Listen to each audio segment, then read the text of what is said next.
practicing superintendent in Waterford, which is a school district that's southwest of Milwaukee in that market. We're about 30 miles southwest. We have about 150 members that are employees in our district, 1,000 students in our high school, which makes up its own district in itself. And 7 years prior to that, I was a superintendent in a very small school district called Mineral Point. It's in the southwestern part of the state, 750 kids, K-12. And both had very unique experiences that brought me to where we are today. I'll talk a little bit more about that journey, but I want to give a chance to introduce and bring in some of my other colleagues.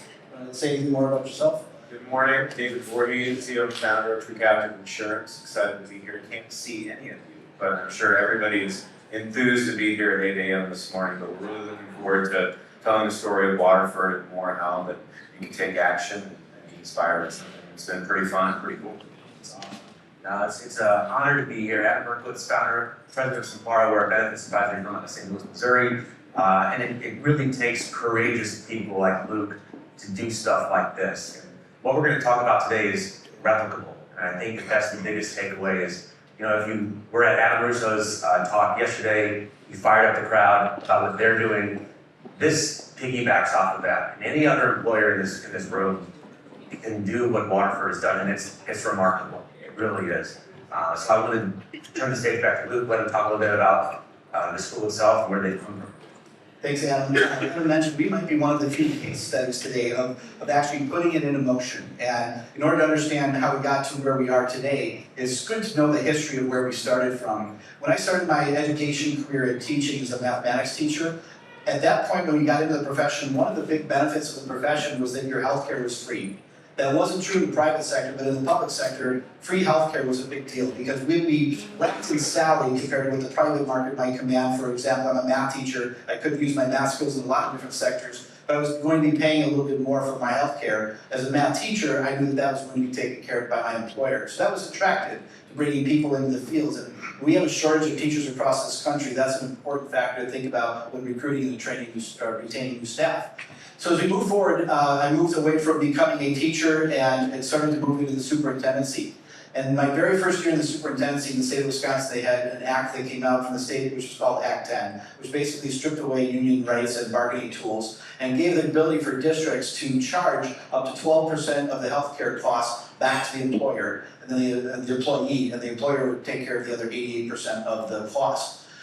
At first blush, as a young superintendent, I thought that was a great thing because for the first time we were going to have skin in the game by our employees. Prior to that, because it was free, there was no reason for them not to use the ER room if it was closer than any other location. General care physicians, sometimes you had to schedule out 2 or 3 days, it just didn't seem convenient. They didn't care about generic scripts, they never even thought to look for them. Just whatever was given is whatever was taken because there was no reason to do anything other. It was free. So I thought with 12% of an increase, there might be some opportunity for us to become more aware as a consumer. And I'll be frank, it didn't change the needle at all. People just continued to use their old habits. The culture never changed. 12%, although it was something out of their check, was not enough to move the needle. In a small rural district, like I mentioned, in Mineral Point, the southwestern part of the state of Wisconsin, there was really no other competitive opportunity for us to even go out to bid. There was only one care provider in that network. And so we were really stuck with bidding against ourselves with one vendor every year. Whatever that rate was, is the rate we received. And we had really no control over our health care. So what we did is the very first thing we did is we said, okay, we've got to try to control these costs because as I started to shop around the districts around me, I was seeing that other people were getting different rate increases by the same vendor that we were getting. And I wasn't understanding why because our loss ratio was better than theirs, but yet they were getting a better percentage increase, a rate increase. And so we did the very first opportunity to try to disrupt healthcare is we pooled our request for proposals together and we sent them out as a batch of 30 and all got the same timeline. We got them back as a batch of 30 schools. We started to look across the districts and say, okay, you got 12, you got 10, you got 8, you got 6. How come? And then we go back to the carrier and say, well, they get 12 and I got 6, but I've got a better loss ratio. That was our first opportunity that made me think, we've got to start thinking about this differently. We've got to start disrupting this in a way that makes this more equitable and more fair. And so as we went through some of our journeys, obviously our double-digit rate increases came every year, which really meant plan design changes. Back in the late 90s and into the early 2000s, plan design changes moved to the HDHPs with an HRA over the top to bring the money back down from the affordable out-of-pocket deductible. And that was really kind of the idea, is then tweak around the edges a little bit with our RX and try to get it so that it's somewhere in the 3 to 5% increase range. For example, over time, you could probably pretty much guess or be pretty certain that schools, again, a public entity, would get about a 3% increase in revenue every year. So if we have 3% to control all costs around salary, benefits, which is 2/3 of our budget, plus all the other things that are fixed costs like transportation, food service, those kinds of things, it's a really hard number to stay within. So it often meant plan design changes to stay underneath the cap that the state would give us every year. So as we try to be creative and try to do some plan designs and so forth, I moved to my next district as a business manager in the Dane County market, which is where Madison, Wisconsin is. Very much an HMO population there, and a lot of different competitions, 3 big bukas, always working for your level of attention and wanting to get in the front door. That's where we first started to see the idea of HSAs coming on board. We started to see the idea of on-site and near-site clinics being discussed. All of these with promises that will save you your cost and time. And again, every year we get double-digit increases that would come back to us, and we would have to negotiate and do plan design changes and so forth. The last step of my journey was where I was starting to get a little bit more fed up with the traditional status quo. In Waterford, being now in my 4th year, my first year, we had a laser on our program, a hemophiliac, and nobody would bid on us. We had a single person that was continuing to have our health care, and we just could not move beyond and getting anybody to bid on our insurance, which means, again, you have one option, and whatever that rate is what you get. That was a real problem for us because it was a double-digit increase every year. And again, we got about a 3% revenue increase, and we're having double-digit increases in just healthcare alone. That presses down on our ability to be competitive with salary and take actual opportunity out of the classroom for kids. So as we started to work through it, fortunately, our employee that was the hemophiliac took a job in another state, and now we could open up the market to competition. I thought, okay, things will be good again. And things were not good again. What happens is the bukas will come in, they'll give you a double-digit increase. I go back to the broker, and I can tell you this happened for 10 straight years. Go back to the broker, tell them to sharpen their pencil, give me the real number. Then they come back with the real number. I never once got the real number on the first try. I want to work with somebody, I said this explicitly, I want to work with a broker and a company that will give me their best number on the front end. Give me just what do you need to make your margin, and give me that number, not number plus, back to number. And so every year, we would get another number, and that number would come in from a double-digit number to maybe a 6, 7, 8, 9%. Again, I got to get it sub 5% in order to make my budget. So then we say, okay, we've got a plan design tweaks we make around the edges. We make those plan design tweaks, and then we get into a number within range. And then we would say, okay, what other things can we do to be competitive and just get done another half a point or a point. Sometimes it was a wellness program. Sometimes it was biometrics. Sometimes it was some type of initiative with the flavor of the day to get that extra half a point or point off the premium. Until my very last year. The very last year with working with one of the bukas, they came in and they gave me a double-digit increase. I said, go sharpen your pencil like we always do. And they came back with the same number. I said, that hasn't happened in 10 years, and I've worked with a lot of them. You're all pretty much the same. Let's go back again, one more time, make sure, if you want a business, that we don't get back to a better number. And they gave me the same number a third time. I said, if we're talking about double-digit increases and that's our new history going forward, I need to work with somebody else. Somebody else is a different broker, and somebody else is a different network. And so at that point is when I really started to press out and say, there's gotta be a different way. And so we spent some time, and we had laid the groundwork for looking for that better way. We had been trying to get to the self-insured market for quite some time, and it was difficult. Every year a broker would tell us that your numbers are close, but they're just not quite there yet. Next year, you're trending in the right direction. Maybe next year's your year. Next year we come there, we would come in and say your numbers are there, but we can't get the stopgap insurance in place. We just can't get it written for you. So maybe next year is your year. And I started to think about what incentive does a broker have to move me off of a fully insured plan to a self-insured plan? Like, what's in it for that? And I'm thinking actually there's much more to lose than there is for what's to be gained. And so I said, we gotta stop this. And so then we found a retired broker in the self-insured market. It wasn't quite ready to be done yet, but was tired of playing the game of massive profits for the big bukas while we're doing double-digit increases for small school districts like ourselves. And got us far enough down the road where we almost were able to pull the trigger last July 1 and actually move to a self-funded market. But again, the stopgap didn't come in place. In my opinion, it was because we're looking too regionally. We're looking within the state or maybe the greater Midwest. We hadn't really expanded our horizons to think, well, what can we do across the country with different networks, different partnerships, and that's what brought us to Adam and Simpara. Simpara was able to use their influence and their networking and their partnering to say, we have a solution for you. We can get this fully covered. We can make sure that you have the ability to go self-funded. which was surprising because I've been told that by multiple people multiple times. We can get you there. We haven't done it yet. We don't have any case studies or schools that we've done it for, but we know how to do it. Just follow our mousetrap. So obviously skeptical, because here's another mousetrap of sharing how can we get across the finish line. Long story short, we took some risk. I had run some numbers, and even if each one of our employees were to hit their maximum stopgap amount of $75,000 per employee, we were going to save $330,000 in a 1 year alone, our first year, over what we were paying for a fully insured program. That was a guaranteed savings, even if every employee maxed out. So right there, financially, I said, okay, there's no financial risk in this. But the next risk is, what are we going to be picking up as a workload? Are we going to be managing all of this? Are we going to be our own concierge service? And then how are we going to actually deploy this? Because I'm a department with 2 bookkeepers. We can't take on a fully insured health program underneath our roof. And no, we've got a concierge service, we've got a third-party administrators, we've got everybody that's going to come to the table and help make this a real turnkey operation so that you don't have to lift another finger. So now we're talking. So let's go forward and can we get the stopgap in place? So we did.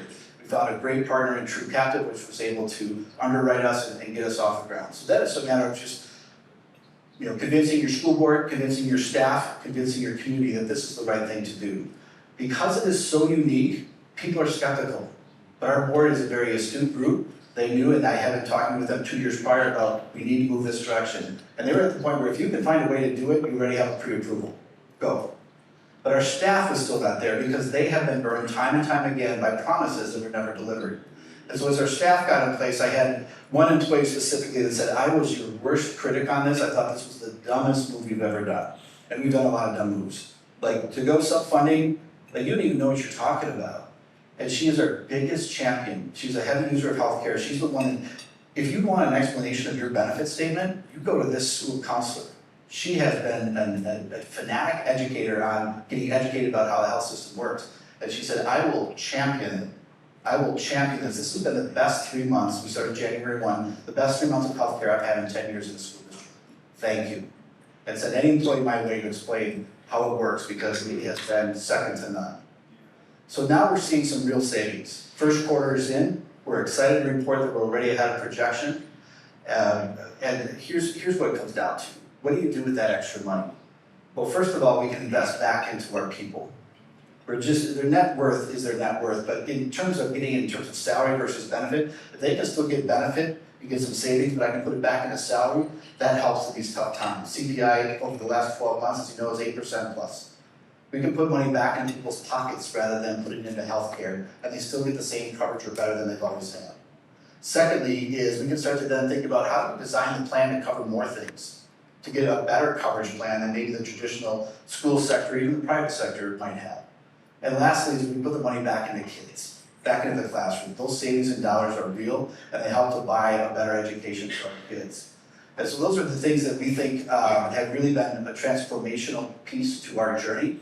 And I'm happy to share a little bit more of the specifics and questions you might have from a practitioner and a school superintendent. But I want to turn it over to Adam and maybe pick up from there and then share a little bit more about where his journey was as coming to him.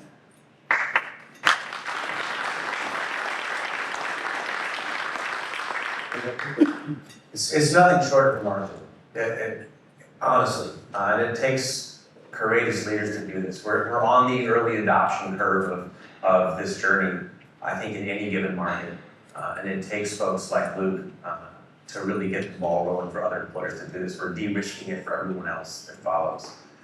What you're looking at here is the high-level financial analysis for the first year for Waterford School District. And what we're modeling on the left is their fully insured premium, $1.7 million across just over 100 reports. That's a big number. And I love, so as Luke said, costs go up, they change plan design.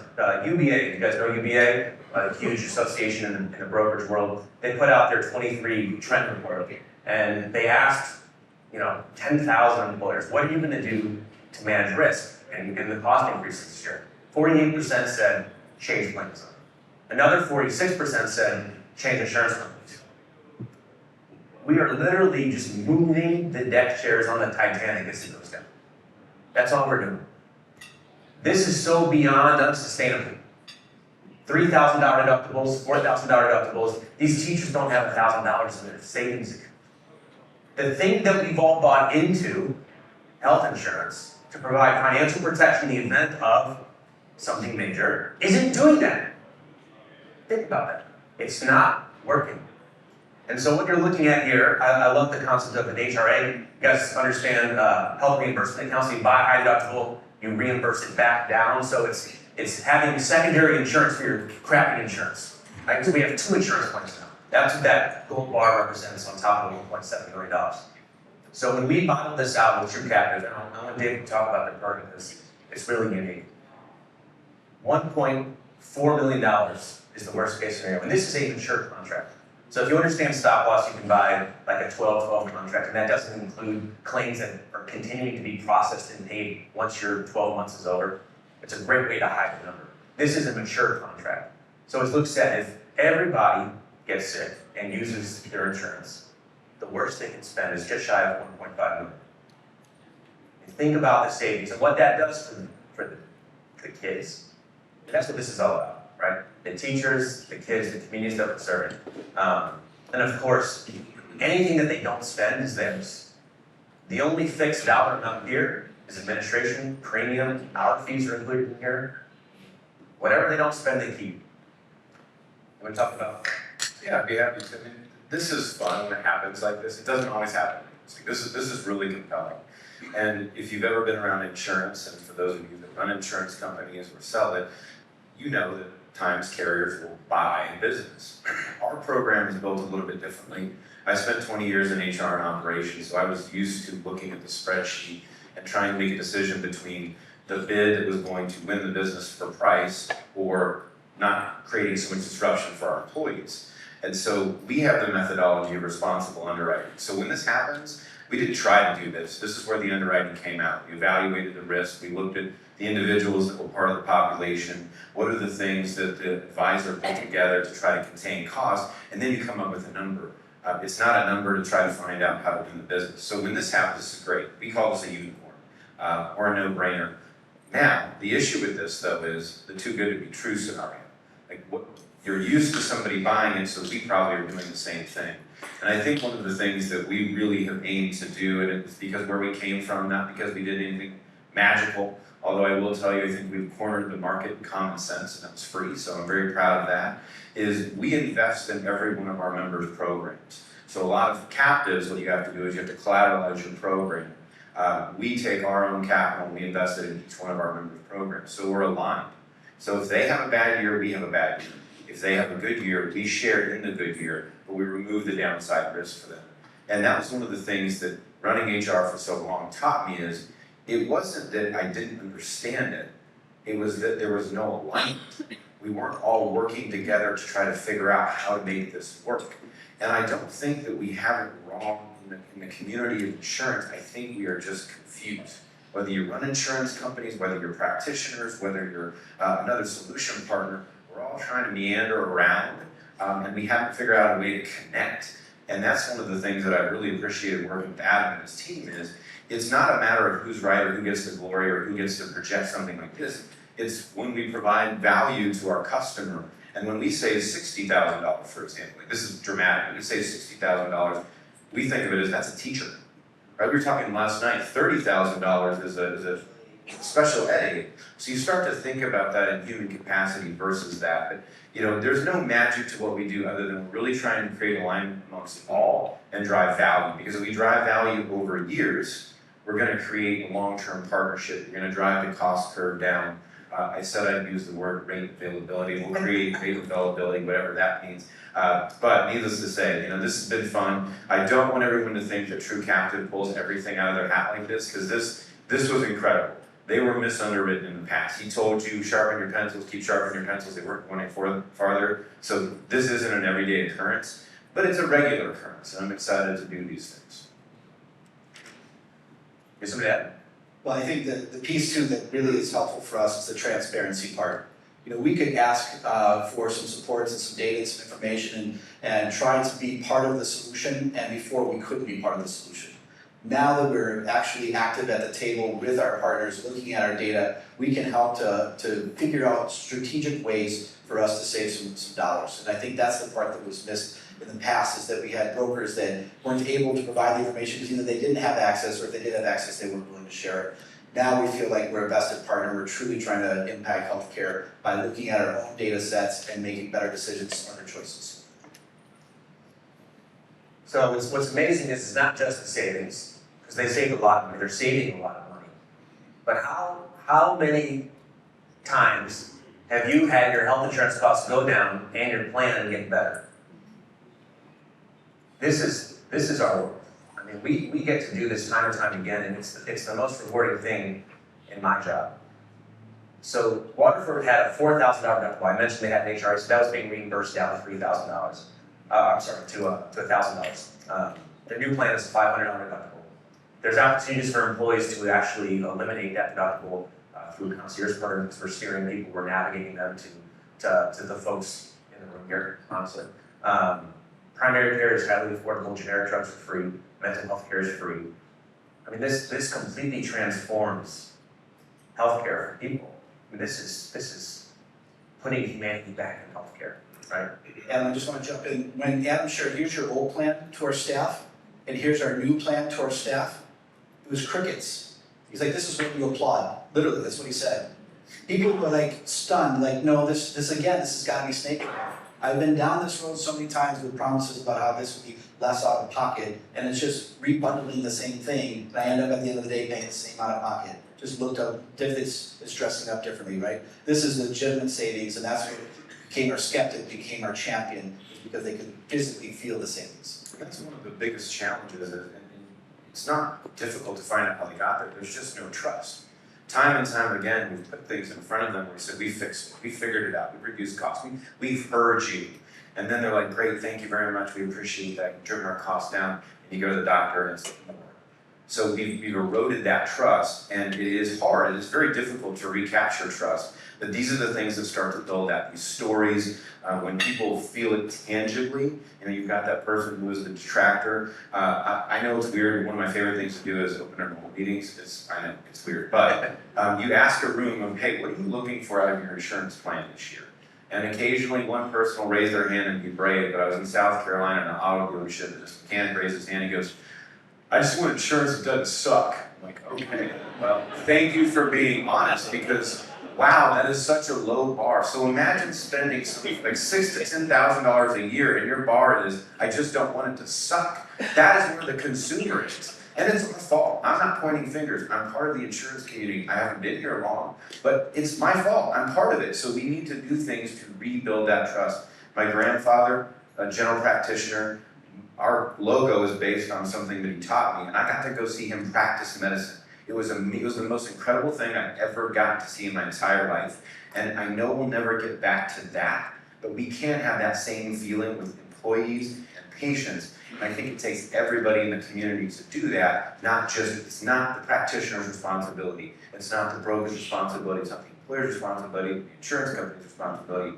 it is all. Yes, I'm former HR, so if you want to hold hands later, I'm all for that, but it really is, it's an all problem. I love the open enrollment meeting, because every time you go out, and everyone's anxious. Healthcare is so personal. Everyone's like, what are they doing this year, right? Yeah. How much worse is it going to get this year? This all sounds too good to be true, and so there's got to be a catch. And so I think the biggest challenge in our world is trying to restore that trust, as David said. So how do we do it? You know, it's not just being self-insured. That's not the magic. That's the vehicle that allows you to have the control, the flexibility, the ownership. We're owning our investment. And that's the biggest transformation that happens is we're not letting an insurance company own the investment for us and tell us what's covered and where we can fill our meds and left hand paying the right hand. And you guys know the third largest pharmacy in this country? Does anyone know? Cigna. Cigna. So your insurance company is telling you to fill your medications at the pharmacy that they own, and you can't go anywhere else. You know, just by removing the conflicts of interest, it's like 20 to 30 cents on the dollar. And so it's rebuilding the platform. right? It's aligning the third-party administrator, your pharmacy benefit manager. It's pulling out mail order pharmacy so that it's not owned by your PBM. So a lot of the solutions are in this, or they're probably all in this room, actually. And this is scalable, this is replicable. And I think the purpose of FMMA, we're talking about direct provider relationships, and that's a huge strategy that we've leveraged for Waterford, which is unit cost of care, right? The same service is not the same cost or quality in the same zip code. Even in the same provider, the cost is going to be different based upon the logo on your ID card, and that's crazy. So in our world, we're paying providers upfront, a lot of times in advance of the procedure, in full. There's no patient responsibility, so you guys are getting paid your entire bill. Just give us a fair price. Not hard, right? It's how we buy and sell everything else. I used to say the way we bought and sold health insurance is as old as banking, but that's probably a bad analogy because banking is going through a tough time right now. But we're completely changing how we're buying and selling health insurance. Anything to add? No, I just think the analogy is the only thing I didn't know the cost of before we bought it. If you go out and buy a car, I know what it's gonna cost, I pay you the money and I get the car. I go to buy a knee replacement surgery, or a knee replacement, I don't know what it costs. I'm just gonna blindly say, let's do this, and then I'll figure it out later. It's weird, that's all. It's one of those things where I think of, it's odd to think about putting care into insurance, but it actually makes it more affordable and efficient. You know, Adam is one of the only brokers that I've ever known when one of his customers, he wasn't set up at the location, and he drives across the state, he gives them their credit card. And so the person can have their procedure because they had all that angst to get ready to go do that. The other day, it was the coolest thing. I'm a data nerd, I'm looking through information, noticed that there's liver cirrhosis on the plan, and the head of HR is on the phone, she goes, I know who that is. And he's never gonna get that taken care of. And I said, well, what do you mean? He goes, well, he lives by himself and he's afraid to fly. And I go, we'll fix that today. She goes, what do you mean?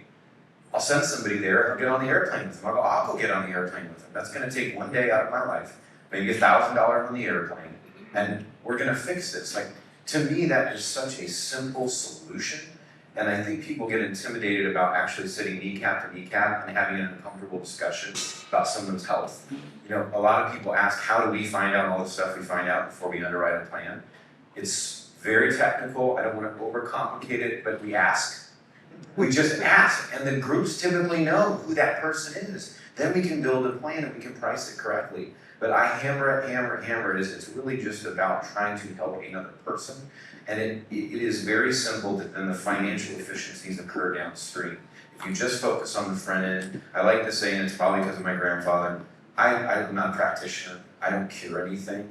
Our job is to get out of that way. We let the practitioners take care of that, and then we take guidance and try to create the financial factors on the back end. But it's all about partnership, it's all about creating that trust, and I think that's the magic. It's gonna be fun at the end of the year for the teachers to go through this, and then you to have that confidence that I made this decision, and here are the things that were delivered.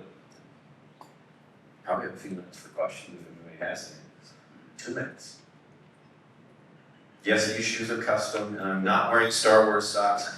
I'm wearing Buzz Lightyear socks. My son is wearing the exact same socks today. Any questions? Yeah. Can you address the issue of using, from an employer standpoint, pre-taxing for direct primary care, pre-taxing those dollars, or using agency account dollars? Are those allowed by the IRS as a pre-tax? I think the question was, can you use pre-tax healthcare dollars to pay for direct primary care procedures out of that? I'm not a tax expert, so I have to preface that. Remember, I'm going to always give a disclaimer. But if your monies are earmarked for health, they're going to health, typically they're treated that way. Now, what I will tell you is, a lot of times in self-funding, you're building a reserve. And I tell people to create a new account, and so you don't touch, there's no co-mingling. Because it's very difficult to say, I have this joint account, and I have OPEX stuff that I use, but I also use this for health. Well, the IRS could say, well, how do I know? If it's simply this, and it's only deployed for health, and it never has anything else in there, it's an easier thing to do. I have to say this, consult a tax person, but at the same time, if it is going towards health, and it is an allowable event, then typically, yes, that is something that is a concern. What did it cost the employer before and after? Now the question is, what did it cost the employer before, the employee before, and what did it cost after? Employee or employer? Oh, employer was it 1.7? 1.7 million, now it's 1.45. Few teachers, some aides, maybe some new equipment. 10 retirees. You know, it's a small, nimble organization. There's not a lot of capital there. There's a people capital, but that's a significant amount of savings. Like if you would have told me that we just sort of were guaranteed to save only $20,000, not $320,000, I would have said, let's go. Because at the schools, $20,000 is a big deal. It buys people, it buys power, it buys things that helps educate kids. So financially, if it has any upside, that was already a win. Very good. Thank you all. Thank you very much.